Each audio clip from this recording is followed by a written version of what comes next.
se encuentra lo que serían los pedículos. Entonces aquí pondríamos lo que serían los pedículos que se están fijando hacia el cuerpo vertebral.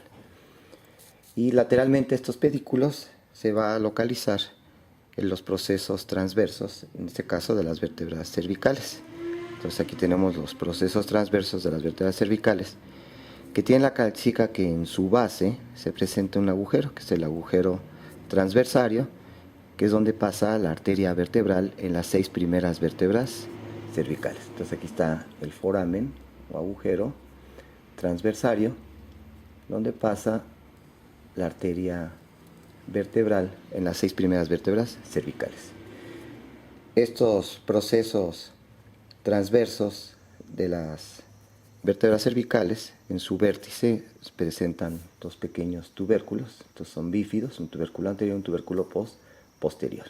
Entonces tendríamos aquí el pedículo y lateralmente al pedículo el proceso transverso con el agujero transversario. Hacia atrás tendríamos lo que serían las láminas de las vértebras cervicales, que son las láminas que son largas en sentido transverso y muy bajitas, es decir, predomina la longitud transversa sobre la longitud vertical. Entonces aquí tendríamos las láminas que son chaparritas, estas láminas de las vértebras cervicales, y que hacia atrás estas láminas se fusionan para formar el proceso espinoso, que es un proceso espinoso que es corto y que también es bífido. En la intersección entre las láminas y lo que serían aquí los pedículos donde nacen los procesos transversos, aquí se localizarían los procesos articulares. Aquí estás viendo los procesos articulares superiores, que son superficies planas, ¿sí?, y que se encuentran entre los pedículos y las láminas. Son los procesos articulares superiores y los inferiores. Y observamos que entre el cuerpo y el arco vertebral se encuentra el canal o el foramen vertebral. Este foramen vertebral tiene forma triangular en el caso de las vértebras cervicales y es el foramen más amplio, es muy grande de todas las forámenes vertebrales. Las vértebras cervicales son las que tienen el foramen más grande y que va a contener a la médula espinal. Bien, vamos a observar que hay vértebras cervicales que tienen particularidades. Entonces tendríamos la primera vértebra cervical, que es el Atlas, ¿sí? Atlas de la mitología griega, que carga al mundo, que es la cabeza. Este Atlas, su primera característica es que va a carecer de cuerpo vertebral, ya que su cuerpo vertebral lo va a estar absorbiendo, lo va a estar atesorando, vamos a decir, lo que sería el axis formando el diente o proceso odontoideo. Entonces, si vemos una vista superior del Atlas, vemos que en primer lugar el Atlas presenta hacia los lados lo que serían las masas laterales del Atlas. Entonces tengo masa lateral del Atlas, una derecha y otra izquierda. Y estas masas laterales hacia adelante se unen en lo que sería el arco anterior del Atlas, ¿sí?, que es no muy largo, y el arco posterior del Atlas, que es de una longitud un poquito mayor en relación con el arco posterior. Entonces aquí estaría el arco anterior, que presenta este pequeño, que sería este pequeño chipotito, que es el tubérculo anterior del Atlas, y el arco posterior del Atlas presenta aquí lo que sería el tubérculo posterior del Atlas. Entonces vemos que el Atlas carece de cuerpo, carece de proceso espinoso, pero sí presenta masas laterales, un arco anterior, un arco posterior, y por fuera de las masas laterales tenemos lo que serían los procesos transversos, que en su base presentan, ¿sí?, el agujero o el foramen transversario, ¿sí?, que es donde decíamos pasa la arteria vertebral en las primeras 6 vértebras cervicales. Podemos observar que en el arco anterior, en su superficie posterior, se encuentra una pequeña faceta, que es la faceta para el diente, ¿sí?, del axis. Entonces, esta faceta del diente para formar la articulación atloido-axoidea medial o atloido-odontoidea para la articulación con el diente del axis. Entonces aquí podríamos poner el diente del axis o el proceso odontoideo del axis del diente. Y se forma articulación atloido-odontoidea, atloido-axoidea medial, que es una articulación sinovial cilíndrica o trocoide. Y que vamos a observar que por atrás de este diente se encuentra un ligamento muy resistente que va de la cara medial de una masa lateral del atlas a otra masa lateral del atlas, que va a ser el ligamento transverso del atlas. Entonces aquí está el ligamento transverso del atlas, que va a evitar que se luxe el proceso odontoideo hacia atrás y que va a limitar, ¿sí?, hacia adelante este agujero, que es donde va a localizarse la unión entre la médula espinal y la médula oblongada. De ahí que una luxación hacia atrás del odontoides puede comprimir la unión bulbo-espinal. Si continuamos con estas masas laterales del atlas, vemos que en su cara superior presentan aquí dos facetas articulares ligeramente excavadas en forma como si fuera una suela de zapato, que es la faceta para el cóndilo del occipital. Aquí está la faceta para el cóndilo del occipital y formar la articulación occipito-atloidea, que va a ser una articulación sinovial condilia y que provoca movimientos de flexión y extensión de la cabeza o de asentamiento de la cabeza. Mientras que la articulación atloido-axoidea medial o atloido-odontoidea permite movimientos de rotación de la cabeza, como cuando decimos no, hacemos en forma de lenguaje corporal que decimos no con la cabeza, ¿sí? Entonces, esta es la característica de lo que sería el atlas. Las masas laterales del atlas en su cara inferior, ¿sí? Si vemos una vista anterior del atlas, aquí tendríamos las masas laterales, ¿sí?, bien vistas de frente. Aquí estaría. Vamos a observar que aquí, si estamos viendo de frente, aquí sería el arco anterior del atlas, el tubérculo anterior del atlas, y aquí estaría la articulación atloido-odontoidea o atloido-axoidea. Entonces vamos a observar que la cara inferior de las masas laterales del atlas se van a estar articulando con el proceso articular superior del axis. Entonces aquí tenemos el axis, procesos articulares superiores, ¿sí? Aquí estaría el resto del axis, donde sería el cuerpo, ¿sí? Y aquí, entonces, la cara inferior de las masas laterales, ¿sí?, sería una faceta, ¿sí?, articular inferior que se va a articular con la faceta articular superior, en este caso del axis, y va a formar la articulación atloido-axoidea lateral, que es una articulación sinovial plana. Entonces, la articulación que presentan las masas laterales del atlas en su cara inferior. Podemos aprovechar aquí para ver el axis que quiere decir eje. Su cara superior presenta el diente, ¿sí?, que en realidad correspondía al cuerpo del atlas, pero que se incorpora al cuerpo del axis, ¿sí?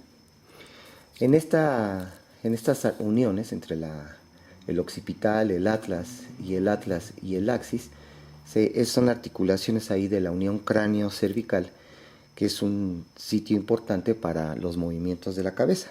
Entonces aquí podemos aprovechar para ver lo que serían los ligamentos de estas articulaciones, ¿sí?, la unión cráneo-cervical. Entonces, si vemos ahora una vista posterior, vamos a colocar aquí lo que serían las masas laterales del atlas, pero a una vista posterior. Vamos a poner de un lado y de otro lado, ¿sí?, la masa lateral, pero en una vista posterior. Vamos a poner aquí lo que sería el origen del arco posterior, pero vamos a cortar este arco posterior.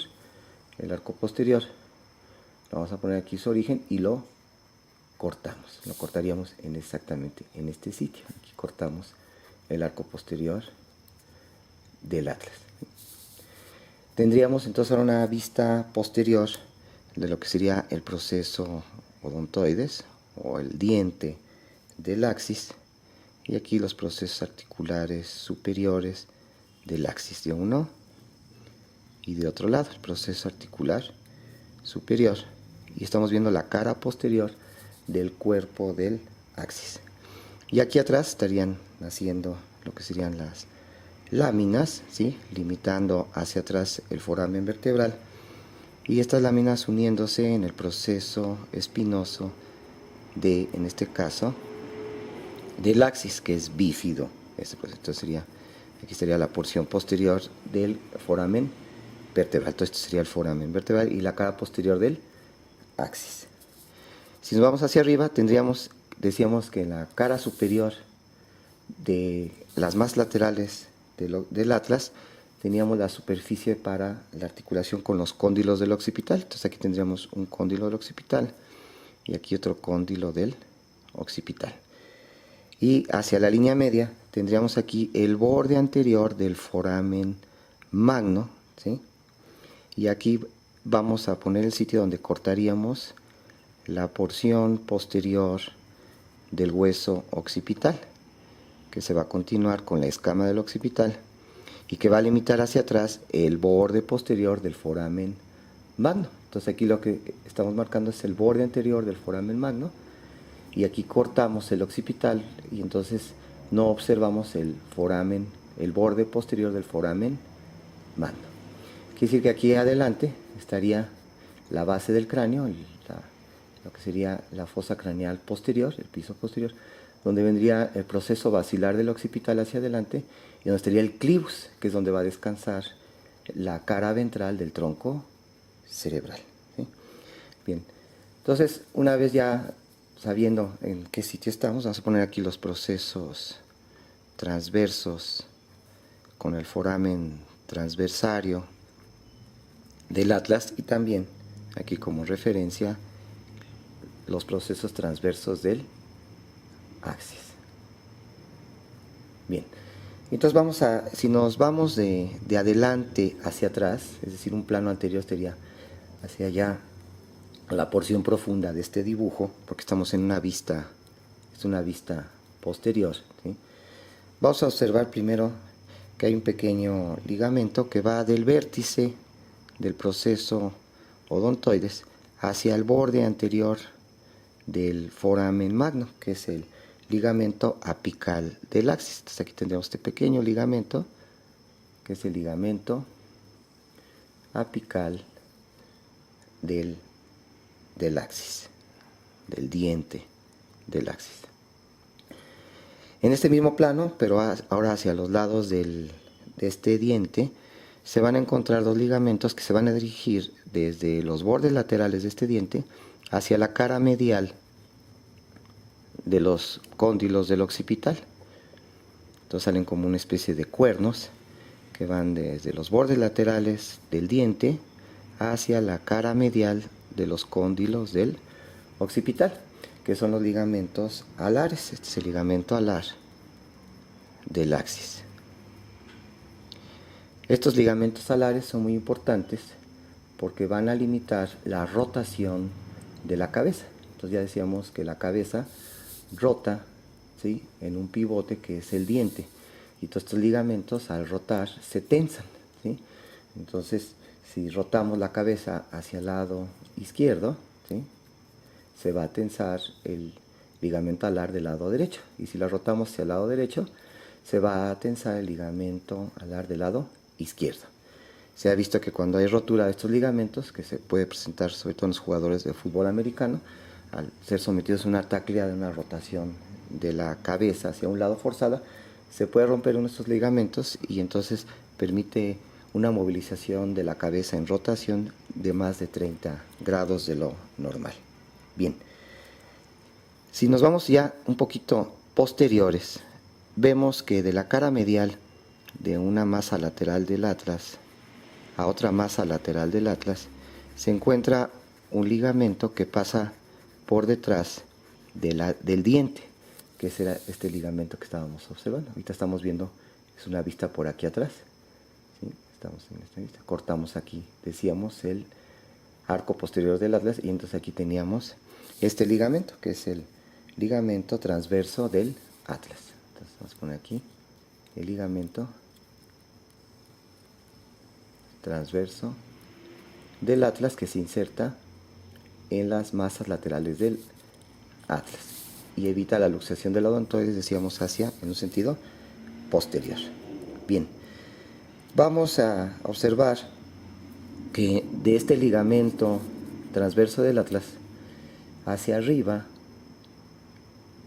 y hacia abajo hay unas pequeñas extensiones, unas pequeñas bandas. Entonces tenemos hacia abajo esta pequeña banda que va del ligamento transverso del atlas y se dirige a la cara posterior del axis, que va a corresponder a esta banda longitudinal inferior. Esta es la banda longitudinal inferior del ligamento cruciforme. Esta es la banda longitudinal inferior del ligamento cruciforme. Cruciforme, en forma de cruz, ¿sí? Y entonces hay una banda inferior, longitudinal inferior, quiere decir que hacia arriba, aquí la vamos a poner cortada, vendría por acá y se va a fijar aquí hacia por delante del borde anterior del foramen magno. Y entonces esta sería la banda, ¿sí?, longitudinal superior del ligamento cruciforme. Entonces la banda longitudinal superior del ligamento en forma de cruz, del ligamento cruciforme, ¿sí? Entonces aquí no la cortamos aquí y acá para no tapar al ligamento apical que estaría por delante. Entonces pondría aquí, vendría la banda longitudinal superior, la banda longitudinal inferior del ligamento cruciforme, que se forma junto con el ligamento transverso del atlas, ¿sí? Bien, si nos vamos ya hacia un plano más posterior, vamos a tener que aquí en la cara posterior de los cuerpos vertebrales, es decir, en la pared anterior del foramen vertebral, aquí se va terminando un ligamento que se va insertando en toda la cara posterior de los cuerpos vertebrales desde el sacro y termina a nivel del axis, es decir, a nivel de S2, que es el ligamento longitudinal posterior. Aquí tengo mi ligamento longitudinal posterior, que a la altura de C2, este ligamento longitudinal posterior se va a extender con una membrana que pasa por atrás del ligamento cruciforme y que se va a fijar hasta aquí arriba en el occipital. Vamos a ponerlo aquí, que se está fijando arriba en el occipital por delante del agujero magno, ¿sí? Y aquí le vamos a poner que lo cortamos, ¿sí? Esta membrana que va aquí desde del hueso occipital por delante del foramen magno y que se va hacia atrás del ligamento cruciforme y que se va a continuar con el ligamento longitudinal posterior, recibe el nombre de membrana tectoria. Entonces la membrana tectoria, que no es más que la continuación hacia arriba o superior del ligamento longitudinal posterior. Entonces, a partir de aquí se estaría originando la membrana tectoria, que está pasando por atrás del ligamento cruciforme. Entonces, la membrana tectoria, porción superior del ligamento longitudinal posterior. Entonces, de esa forma ya tenemos estudiados los ligamentos, ¿sí?, de la unión cráneo-cervical, ¿sí? Entonces podemos continuar con el estudio de nuestras vértebras. Decíamos que teníamos 12 vértebras torácicas. Entonces, de las vértebras torácicas, vemos que en las vértebras torácicas su cuerpo vertebral tiene forma de un corazón, más o menos remeda la forma de un corazoncito, ¿sí? Este es en sentido anterior y aquí está en sentido posterior. Este cuerpo vertebral de las vértebras cervicales, si vemos una vista lateral de las vértebras cervicales, tendríamos aquí su cuerpo, ¿sí?, que decíamos tiene forma de un corazoncito, y aquí atrás estarían ya los pedículos, estaría el pedículo. Y entonces vemos que en sus caras laterales, en un plano posterior, estos cuerpos vertebrales presentan unas hemifacetas o hemicarillas. una hemifaceta costal inferior, aquí estaría la hemifaceta o micarilla costal inferior, que es pequeña, y una hemifaceta costal superior, que es más grande. Aquí estaría la hemifaceta costal superior, que es mucho mayor, y que estas hemifacetas se van a relacionar con las hemifacetas de las vértebras adyacentes para formar unas facetas completas, donde se va a articular la cabeza de la costilla y se va a formar la articulación costo-transversa entre el cuerpo de la vértebra torácica y la cabeza de la costilla. Bien, hacia atrás vamos a tener lo que serían los pedículos, y estos pedículos vemos que están más cerca de la superficie superior que de la superficie inferior. Presentan un borde superior y un borde inferior. Generalmente el borde inferior está ligeramente escotado, entonces sería aquí el pedículo. Vamos hacia atrás, en la unión entre el pedículo y la lámina que va a estar aquí atrás, vamos a tener los procesos articulares superiores, y aquí abajo el proceso articular inferior, y que hacia atrás se van a continuar, ¿sí?, con lo que sería la lámina, y las láminas se fijan en la línea media para continuarse con el proceso espinoso. Aquí estaría el proceso espinoso, que en el caso de las vértebras torácicas es un proceso espinoso largo y que tiende a irse hacia abajo, tiende a ser vertical, y las láminas, estas láminas tienden a ser cuadrangulares, más o menos tienen la misma altura y el mismo sentido antero, en sentido transverso y en sentido vertical. Tendríamos aquí lo que serían las facetas articulares, que tienden a ser verticales, la superior, ¿sí?, el proceso articular superior, y el proceso articular inferior, que tienden a ser verticales, estas superficies planas. Y también entre el pedículo y las láminas tenemos el nacimiento del proceso transverso. Y este proceso transverso tiene la característica que presenta otra faceta articular, que es la faceta para la articulación del tubérculo de la costilla. Entonces, la faceta para la articulación con el tubérculo costal y forma la articulación costo-transversa. Si vemos una vista superior, tendríamos aquí lo que serían las facetas de las hemicarillas superiores, tratando de ejemplificarlas. Tendríamos hacia atrás lo que serían los pedículos, aquí atrás las láminas, ¿sí?, uniéndose hacia atrás en los procesos espinosos, que son largos y tienden a ser verticales. En la unión de los pedículos con las láminas, como unas alas de jet saliendo los procesos transversos, que presentan las facetas para los tubérculos de las costillas y forman las articulaciones costo-transversas,